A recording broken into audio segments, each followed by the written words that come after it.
Is now 10:03 a.m. on Monday, November 2nd, 2020.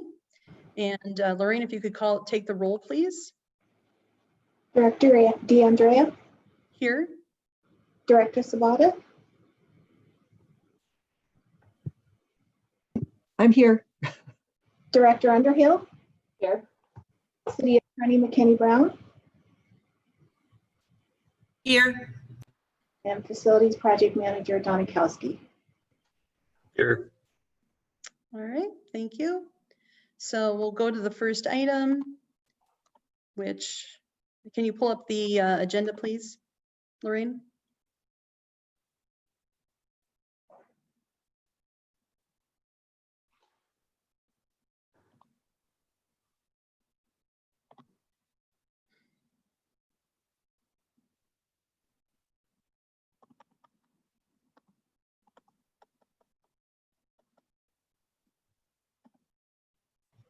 Can you guys see it? Yeah. All right, so the first order of business is approval of the minutes from our October 12th meeting. So has everybody had a chance to look those over? I'll move to approve. Okay, that was moved by Sabata, Underhill. second by Underhill. All right. We'll do take the roll for approvals. If you could, Lorraine.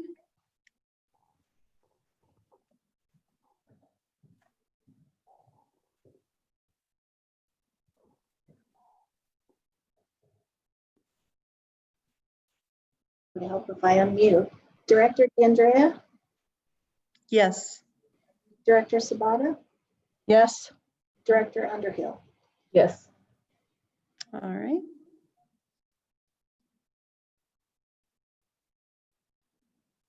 Then the next order of business, we'll open it up for public comment. I don't see anybody on the call, but is there anybody that you're aware of, Lorraine, who is asked to be on the meeting or speak in the public recognition section? Nothing received, Maria. All right. So we'll move on to new business. The first item is the 2020 through 2021 insurance renewals. So been working with the Insure group to get this information for the board to consider. We actually, let me just look at the screen here. If you could scroll down or scroll, to that spreadsheet. I'll work from there. So we do have several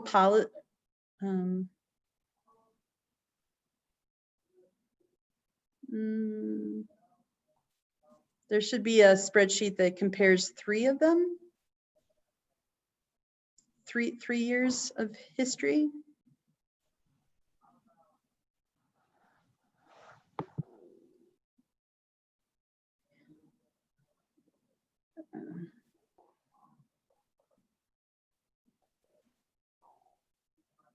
Here, I'll pull it up. If you could stop sharing, I'll share my screen.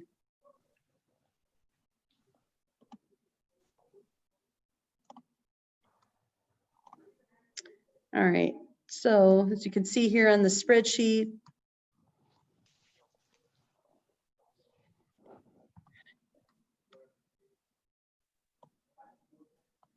I've compared the last 3 years. So the current year coming up will start on October 30th through October 30th of next year. And so we carry a variety of policies. So there's a general overall liability for EAF. Then we have a commercial umbrella with a $20 million limit. That has changed this year because of the number of claims that we've made over the past year. They are Philadelphia Insurance, who's our primary insurer for the general liability and the commercial umbrella, have decided that they are only going to insure us up to that $10 million limit. So that's why there's a separate line here. So you can see here, that's the premium they're proposing for the $10 million limit. They are unwilling to give us coverage up to the $20 million limit. So what we're proposing instead, we also have an excess liability of $5 million, which will continue. That's with another provider. So before, up until this year, we had 20 plus the 5. So now we'll have 10 plus the 5, but we're also proposing or our insurance carrier is getting quotes to increase that excess liability by an additional 2 additional $5 million limits, so that we would continue to have the 25. So for right now, we're proposing that we just do the 15, these 2 amounts here, and then we'll come back to the board once he gets that finalized quote. So we weren't able to get that in time for the meeting, but I do want to move ahead and approve these amounts, or consider these at least, so that we continue to have coverage. We're covered. I want to make sure that the board is in agreement with these dollar amounts. Does that make sense, what I just said? Yes. Okay. So we also carry nonprofit liability for the directors and officers. So that's gone up looks like about $330. We also carry an environmental liability policy, which also includes acts of terrorism. And that's increased by looks like about $160.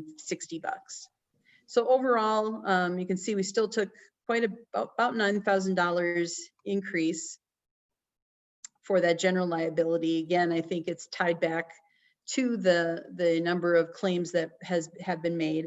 So you can see overall we've increased by $3,900, and that's even though we've gone from a $20 million limit down to a $10 million limit. And so if we decide to increase the excess liability, there will be an additional cost here on top of that.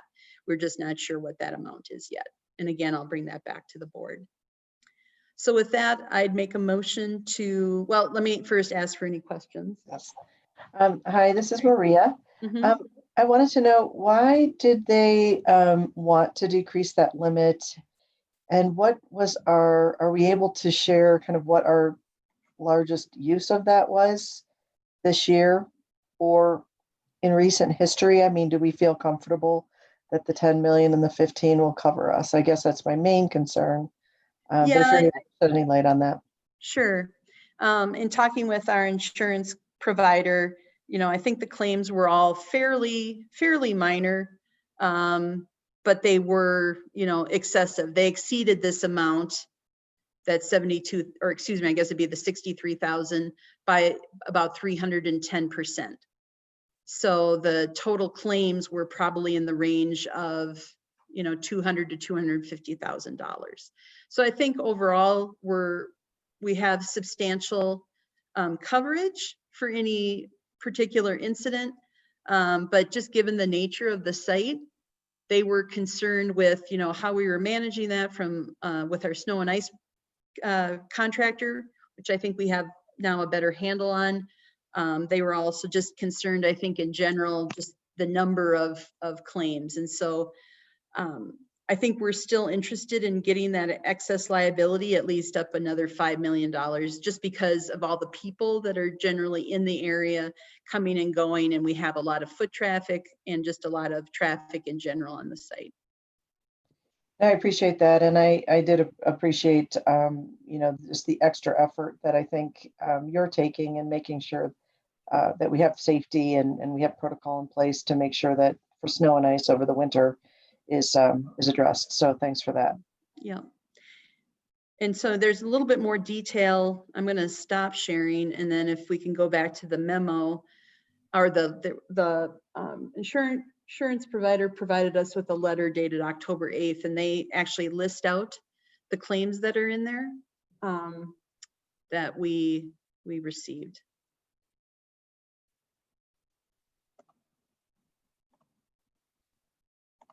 I don't have any further questions. So can I make a motion to approve Mhm. the insurance provider with the amounts noted today? Thank you. Go ahead and second. Thank you. All right. Any further questions? All right, Lorraine, if you could take the roll. Director DeAndrea, Yes. Director Spada, Yes. Director Underhill. Yes. Okay, that motion passes. So our next agenda item is approval of K&M Enterprise change order number 2. So there was a memo included in your packet, and we'll have John give us a brief overview of the item. Good morning, everybody.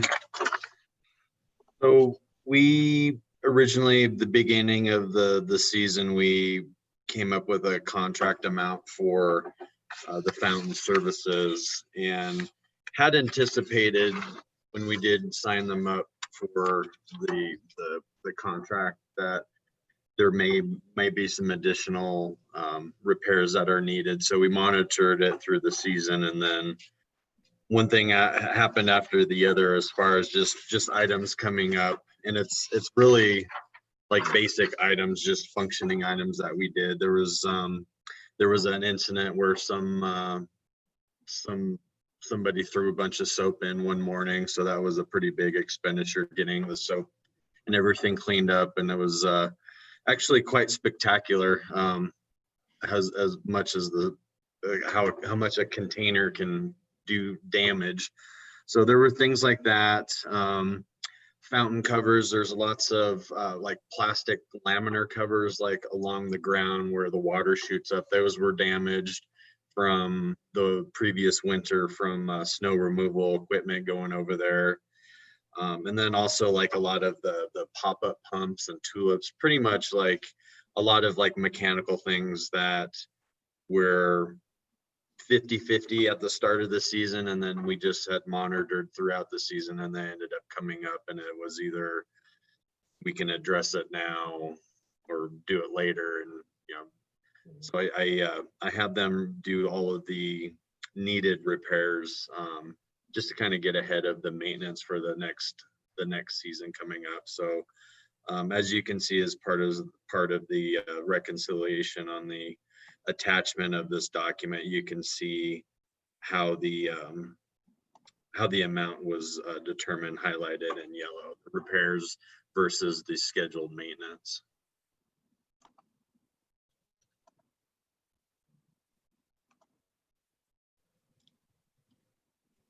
So with that, I'd be glad to take any questions. And what's the amount of the change order? The amount of the change order is $9,507.14. Okay.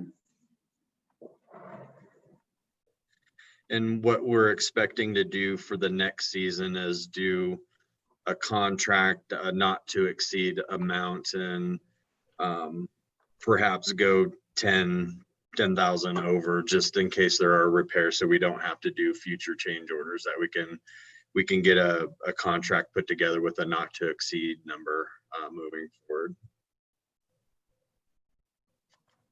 Yeah.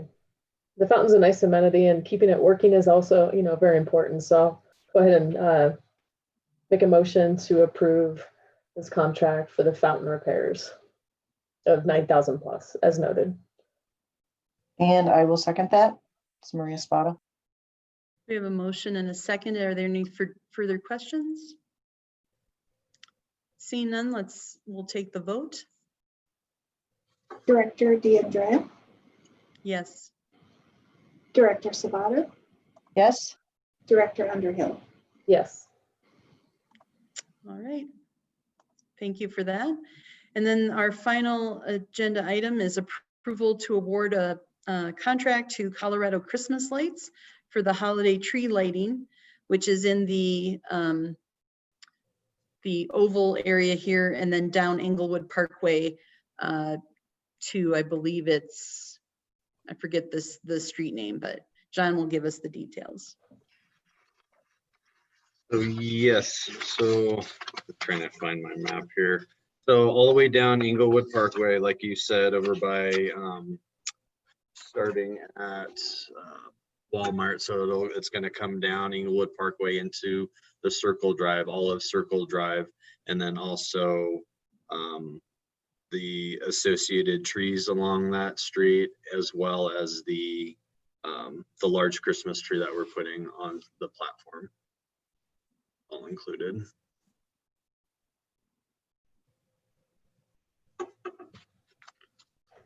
And is that only, we're only doing the tree in case the lights on there don't work, correct? We had them included, yeah, just in case from, apparently last season, there was a, kind of iffy moments as far as the current condition of the tree. So we just wanted to make sure that we had, a good plan B in the event that the lights are, a challenge. Okay. Sounds Gotta good. love pre-lit trees. Mhm, mhm. They I don't don't always want work. the TV cameras there in 3, 2, 1, and they turn the switch on and everybody looks at me. I'll motion to move to approve this contract for Colorado Christmas lights. I'll second it. All right. Yeah, and thank you, John, for getting 3 bids and for doing this. I was going to say earlier in the year. We definitely did it earlier than we did last year. So it feels good to get this ready and be ready for the holiday season. So thank you for getting the multiple quotes on that. Thank you. Yeah, Trey was a huge, huge help in it as well. So I wanted to give a shout out to Trey as well. Okay, good. All right, we have a motion and a second. Any further questions or comments? All right, if we could take the roll, please, for the vote. Director DeAndrea, Yes. Director Sabata, Yes. Director Underhill. Yes. Okay, thank you. So we have, does anyone have any additional comments or items to bring up for consideration or discussion? No, just one thing. I was really impressed with the company that's taking care of the snow and ice removal. They had the parking lots and the stairs ready to go. We had our Halloween events, and good. it was well covered. It was good. So that was Mhm. nice to see. Yeah, I'd seen they had kind of put down some of that ice melt in anticipation of the storm, which was nice. So, Yeah, that was excellent. okay, great. Yeah, we're definitely going to be watching that much more closely this year. And John, have you just one question, have you discussed with the company what color lights? Because I think we can choose. Last year we did red and white. Did you guys talk about just keeping the same, or have you made any color selection? Keeping it the same? Yeah, I think we're keeping it the same from previous, my understanding. Yeah, I think that's fine. We can talk in the future. They do offer us the opportunity to change the colors if we want. And yeah, I think just going with red and white, unless others feel differently, again, for this year should be fine. Okay. I believe we do have the opportunity to switch it up if we want to, though. Mhm. Yeah. Any comments from the other board members? Multicolor was in the quote. Okay. No All comment. right. Seeing no other action items or discussion, we'll adjourn this meeting at 10:21 a.m. Thank you. Thank you. Thank you. Bye, everybody. Bye. Bye-bye. Bye-bye.